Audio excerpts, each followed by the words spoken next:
Good morning friends. स्वागत है आपका हमारे यूट्यूब चैनल जीएस कैप्सूल में।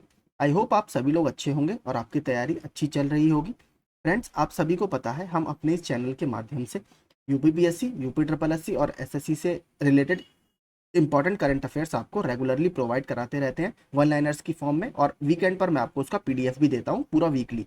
तो अगर आप हमारे चैनल पर नए हैं तो प्लीज़ इसे रेगुलर करंट अफेयर्स के लिए आप सब्सक्राइब कर सकते हैं। तो चलिए देखते हैं 5 अगस्त यानी आज के लिए करंट अफेयर्स कौन कौन से इंपॉर्टेंट है।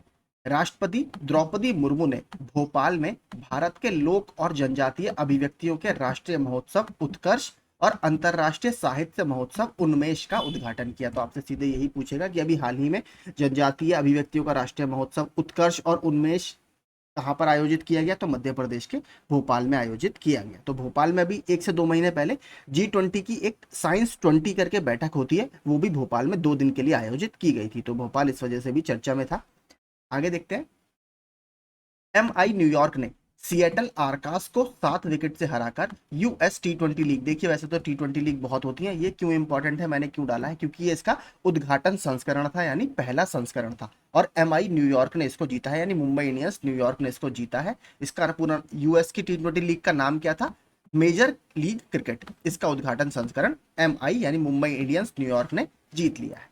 अगला, हमने कल भी परसों कुछ एक 7 जीआई टैग देखे थे, उसके अलावा कुछ और जीआई टैग अभी मिले हैं। तमिलनाडु की जडेरी नमकट्टी, चेडी बुट्टा साड़ी और कन्याकुमारी की मैटी केला को मिला जीआई टैग। तो जडेरी नमकट्टी आपके छोटे छोटे मिट्टी की बनी हुई स्टिक्स होती है, जितनी हमारी उंगली होती है उसके बराबर, अगर आप फोटो देखेंगे। इसके अलावा चेडी बुट्टा साड़ी आपकी हैंडलूम की साड़ियां होती हैं, और कन्याकुमारी का जो मैटी केला है इसको जीआई टैग मिला है। तो तीनों आपके तमिलनाडु से संबंधित है। इसके अलावा देखिए, हाँ, एक उत्तर प्रदेश के लिए इंपॉर्टेंट है। उत्तर प्रदेश का हमने एक तो परसों देखा था जलेसर मेटल क्राफ्ट। तो जलेसर की जो घंटियां वगैरह बनती हैं, मेटल क्राफ्ट बनता है, उसको भी जीआई टैग मिला है, जो कि उत्तर प्रदेश के एटा डिस्ट्रिक्ट के आसपास के क्षेत्रों में बनाई जाती है।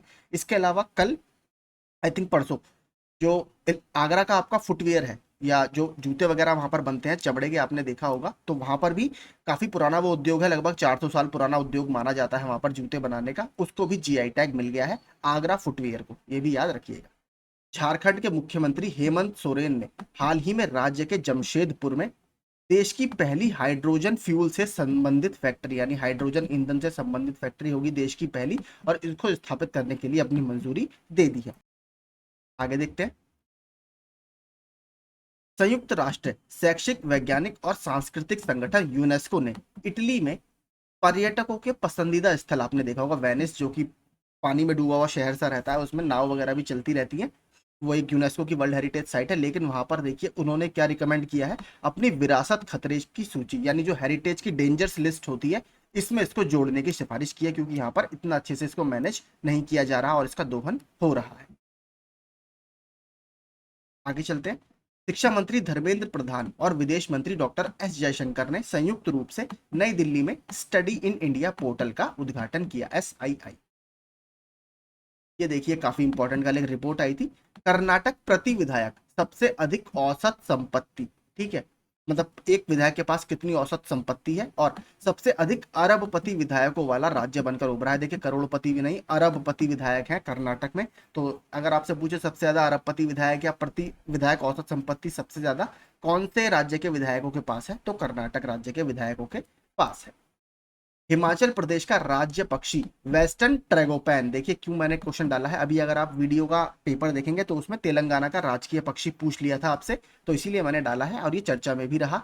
निवास स्थान के नुकसान का सामना कर रहा है, यहाँ पर इनका हैबिटेट लॉस हो रहा है, लेकिन संरक्षण प्रजनन केंद्र, तो इनके लिए प्रजनन केंद्र कुछ हिमाचल प्रदेश की सरकार द्वारा बनाए गए हैं अलग अलग संस्थाओं के सहयोग से। उसके प्रयासों के परिणाम स्वरूप पक्षी की आबादी में धीरे धीरे वृद्धि हो रही है। इस तरह का देखिए बहुत सुंदर ये देखने में लगता है, वेस्टर्न ट्रेगोपैन। उत्तर प्रदेश की बात करें, उत्तर प्रदेश का कौन है? सारस यहाँ का स्टेट बर्ड है यार, राजकीय पक्षी है। उसका साइंटिफिक नेम क्या है? ग्रस एंटीगॉन।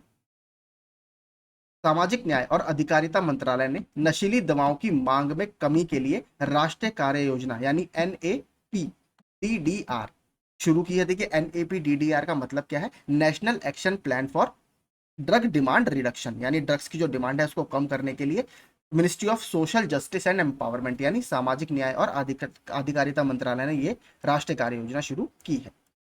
नीति आयोग ने भारत की G20 अध्यक्षता के दौरान टिकाऊ परिवहन पर वैश्विक चर्चा का समर्थन करने के लिए टुवर्ड्स डीकार्बोनाइजिंग ट्रांसपोर्ट 2023 रिपोर्ट जारी की। तो देखिए, नीति आयोग की रिपोर्ट लगातार अलग अलग एग्जाम्स में आती ही रहती है।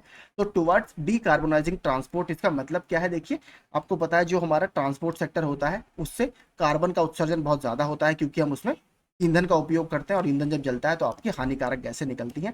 तो इसी के ऊपर चर्चा करी गई। नीति आयोग आपको पता है थिंक टैंक है। तो कैसे हम इसको डीकार्बोनाइज करें, कैसे हम ग्रीन ट्रांसपोर्ट की तरफ जाएं, जैसे एलपीजी सीएनजी से हम गाड़ियां चलाएं, इसके अलावा हाइड्रोजन व्हीकल्स है, इलेक्ट्रिक व्हीकल्स है, इसको हम कैसे प्रमोट करें जिससे ट्रांसपोर्ट सेक्टर से कार्बन का जो उत्सर्जन है वो कम किया जा सके। इसी पर आधारित ये रिपोर्ट है नीति आयोग की।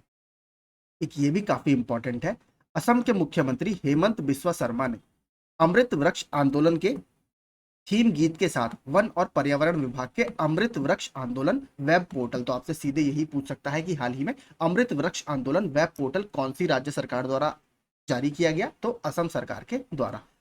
मोबाइल एप्लीकेशन और इसके साथ साथ लकड़ी आधारित उद्योग यानी WBI अर्थात वुड बेस्ड इंडस्ट्रीज पंजीकरण का वेब पोर्टल इन्होंने भी हाल ही में लॉन्च किया है। तो ये भी इंपॉर्टेंट है। ये भी देखिए काफी इंपॉर्टेंट है क्योंकि इस तरह का पहला ही आयोजन है। Omni channel consumer tech company, आपने देखा होगा नायका एक काफी बढ़िया ब्रांड है, आजकल ऑनलाइन प्लेटफॉर्म्स काफी इसके चल रहे हैं। भारत को अपना पहला सौंदर्य और जीवन शैली उत्सव, इसका नाम क्या है? नायका लैंड। ठीक है, तो अपनी तरह का भारत का पहला है ये। इसको देने के लिए बुक माई शो के साथ सहयोग किया। बुक माई शो मूवी टिकट्स वगैरह आप वहां से डाउनलोड करते हैं। 2 दिवसीय कार्यक्रम 5 और 6 नवंबर को मुंबई के महालक्ष्मी रेस कोर्स के royal western India turf club में आयोजित किया जाएगा। तो भारत का पहला सौंदर्य और जीवन शैली उत्सव नायकालैंड मुंबई में आयोजित किया जाएगा। कौन इसको आयोजित कर रहा है? नायका। किसके साथ मिलकर? बुक माई शो के साथ मिलकर। ये भी देखिए मुंबई से संबंधित एक बहुत इंपॉर्टेंट न्यूज है। नवी मुंबई जल्द ही सेप्टिक टैंक मुक्त और 100% घरों में शौचालय वाला देश का पहला शहर बनने जा रहा है। तो यहाँ पर बहुत इन्होंने ज्यादा अंडरग्राउंड सीवर नेटवर्क का एक जाल बिछाया है और कहीं ना कहीं सेप्टिक टैंक मुक्त होने वाला ये भारत का पहला शहर बनने जा रहा है। सरकार ने सरकार और सरकारी उपक्रमों से जुड़े अनुबंध संबंधी विवादों को निपटाने के लिए विवाद से विश्वास 2.0 यानी इसका सेकंड वर्जन है, ये शुरू किया है। और इसका जो घोषणा है वो कब की गई थी? केंद्रीय बजट 2023-24 में इसकी घोषणा की गई थी। अगला, राष्ट्रीय कृषि और ग्रामीण विकास बैंक नाबार्ड ने 2023-24 के लिए ग्रामीण बुनियादी ढांचा विकास निधि यानी रूरल इंफ्रास्ट्रक्चर डेवलपमेंट फंड के तहत राजस्थान सरकार को 1974 करोड़ रुपए मंजूर कर दिए हैं। लेकिन हमारे लिए ये फैक्ट नहीं पूछेगा, नाबार्ड के लिए जानना हमारे बारे में जरूरी है। तो नाबार्ड की स्थापना कब की गई? 12 जुलाई 1982 को। और इसकी स्थापना ये बहुत पूछता है कि किस समिति की सिफारिशों पर की गई थी? तो नाबार्ड की स्थापना बी शिवारमन समितियों की सिफारिश पर की गई है। ये बहुत इंपॉर्टेंट है। मुख्यालय कहां पर है इसका? मुंबई महाराष्ट्र में इसका मुख्यालय है। और इसके अध्यक्ष कौन है? केवी शाहजी इसके वर्तमान प्रेसिडेंट या अध्यक्ष है। के अलावा देखिए एक इंपॉर्टेंट क्वेश्चन इससे एसएससी CHSL 2018 में आया था। उसमें यह पूछा था कि जो नाबार्ड की स्थापना हुई है वो कौन से 5 ईयर प्लान यानी कौन सी पंचवर्षीय योजना के दौरान हुई है? तो छठी पंचवर्षीय योजना के दौरान सन 1982 में इसकी स्थापना हुई है, ये आप याद रखिए। अगला, मेजर जनरल अमिता रानी को सैन्य नर्स सेवा यानी MNS अर्थात मिलिट्री नर्सरी सर्विसेज के अतिरिक्त महानिदेशक के रूप में नियुक्त किया गया है। तो ये भी इंपॉर्टेंट है। इसके अलावा कुछ हालिया नियुक्ति जो चर्चा में रही वो देख लेते हैं। राष्ट्रीय मूल्यांकन और प्रत्यायन परिषद यानी national accreditation and assessment council के निदेशक किनको बनाया गया है? प्रोफेसर गणेश कन्ना बिरन को बनाया गया है। जलवायु परिवर्तन पर अंतर सरकारी पैनल यानी inter governmental panel for climate change के अध्यक्ष जेम्स फर्ग्यूसन जिम्स की, जो कि कहाँ के हैं? यूके के हैं, इनको बनाया गया है। कीनिया के नैरोबी में वहां पर एक फंक्शन हुआ था, वहां पर इनको ये पद दिया गया। टाटा मोटर्स के अध्यक्ष और CDIO कौन बने हैं? राजेश कन्नन जी बने हैं। अरुणाचल प्रदेश की पहली महिला IPS अधिकारी कौन बनी है? तेंजिंग यांगकी जी बनी है। तो कुछ ये हाल ही में चर्चा में रही नियुक्तियां। अब बात करते हैं कल जो कुछ क्वेश्चन आंसर चर्चा में रहे। भारत के नंबर 1 शतरंज खिलाड़ी कौन बन गए हैं? तो D गुकेश जी भारत के नंबर 1 चेस प्लेयर बन गए हैं। जलदोस्त एयरबोट हाल ही में किसके द्वारा लॉन्च किया गया है? तो ये नेशनल एरोस्पेस लेबोरेटरी ने इसको बनाकर लॉन्च किया है। देश भर में बाल देखभाल संस्थान, इसको CCI बोला जाता है इंग्लिश में, चाइल्ड केयर इंस्टीट्यूशन, निगरानी के लिए कौन सा पोर्टल लॉन्च किया है? तो उन्होंने MASI मासी पोर्टल लॉन्च किया है। क्वालकॉम इंडिया, क्वालकॉम आपकी चिप्स वगैरह बनाती है, के नए अध्यक्ष के रूप में किसे नियुक्त किया गया है? तो सावी सोइन जी को इस पद पर नियुक्त किया गया है। मोबाइल एप्लीकेशन राजमार्ग यात्रा किसके द्वारा लॉन्च किया गया है? तो नेशनल इंफॉर्मेटिक्स सेंटर यानी एनआईसी के द्वारा लॉन्च किया गया है। हाल ही में किस भारतीय क्रिकेटर ने संन्यास की घोषणा की है? तो मनोज तिवारी ने संन्यास की घोषणा की। स्टडी इन इंडिया पोर्टल संयुक्त रूप से किसने लॉन्च किया? तो हमने ऊपर देख लिया था, एस जयशंकर जी और धर्मेंद्र प्रधान जी ने। केंद्रीय गृह सचिव कौन है जिनका कार्यकाल 1 वर्ष के लिए बढ़ा दिया गया है? तो अजय कुमार भल्ला जी का कार्यकाल 1 वर्ष के लिए बढ़ा दिया गया है और इसके सेंट्रल होम सेक्रेटरी है। ठीक है, तो यही देखिए कुछ हमारे करंट अफेयर्स चर्चा में थे।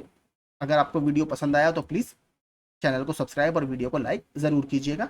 मेरी तरफ से आप सभी को शुभकामनाएं। All the best.